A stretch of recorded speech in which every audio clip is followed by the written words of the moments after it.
Kasih yang bertumbuh, hidup yang memuliakan Allah. Filipi pasal 1 ayat 9 sampai dengan 11. Dan inilah doaku, semoga kasihmu makin melimpah dalam pengetahuan yang benar dan dalam segala macam pengertian, sehingga kamu dapat memilih apa yang baik, supaya kamu suci dan tak bercacat menjelang hari Kristus, penuh dengan buah kebenaran yang dikerjakan oleh Yesus Kristus untuk memuliakan dan memuji Allah.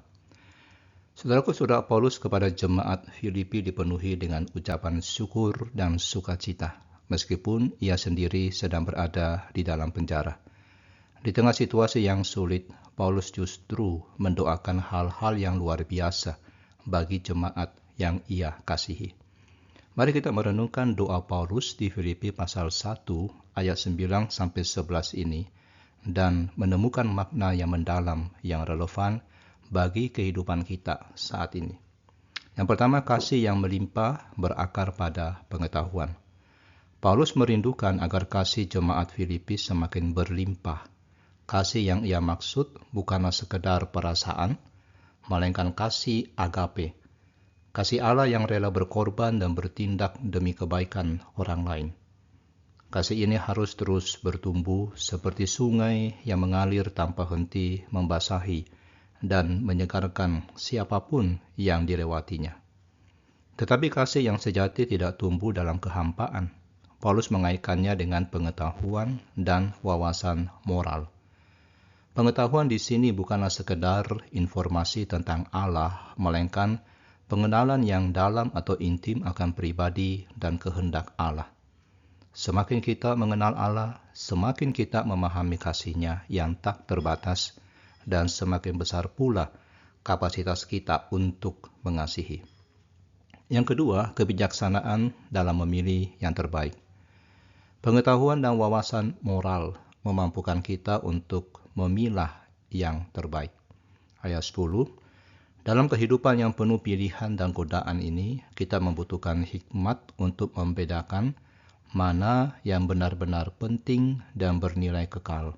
Apakah kita mengejar hal-hal duniawi yang fana, ataukah kita berfokus pada hal-hal rohani yang menyenangkan hati Allah?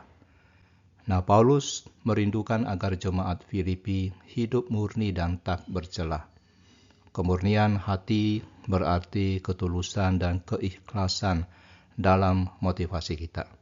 Hidup tak bercelah berarti tidak menjadi batu sandungan bagi orang lain, baik dalam perkataan maupun perbuatan. Dan selanjutnya adalah buah kebenaran, kemuliaan bagi Allah. Puncak dari doa Paulus adalah agar jemaat Filipi dipenuhi dengan buah kebenaran, ayat 11. Buah ini adalah hasil dari hidup yang diubahkan oleh Kristus, yang ditandai dengan kasih, sukacita, damai sejahtera, kesabaran, kemurahan, kebaikan, kesetiaan, kelemah lembutan, dan penguasaan diri. Galatia 5 ayat 22 sampai 23. Dan tujuan akhir dari semuanya adalah kemuliaan dan pujian bagi Allah. Hidup kita bukanlah tentang diri kita sendiri, melainkan tentang memuliakan Dia yang telah menciptakan dan menebus kita.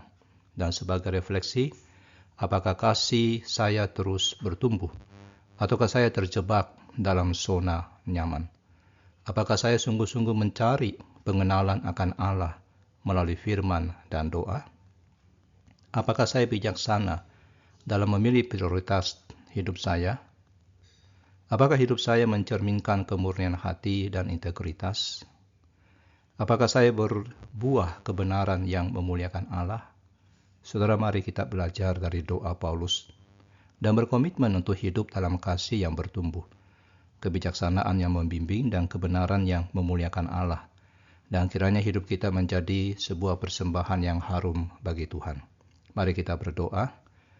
Bapa Surgawi, terima kasih atas kasih dan kebenaran-Mu yang sempurna. Ajar kami untuk semakin mengenal-Mu dan bertumbuh dalam kasih agape. Berikan kami hikmat untuk memilah yang terbaik dan hidup murni tak bercelah. Penuhi kami dengan buah kebenaran agar hidup kami memuliakan nama-Mu.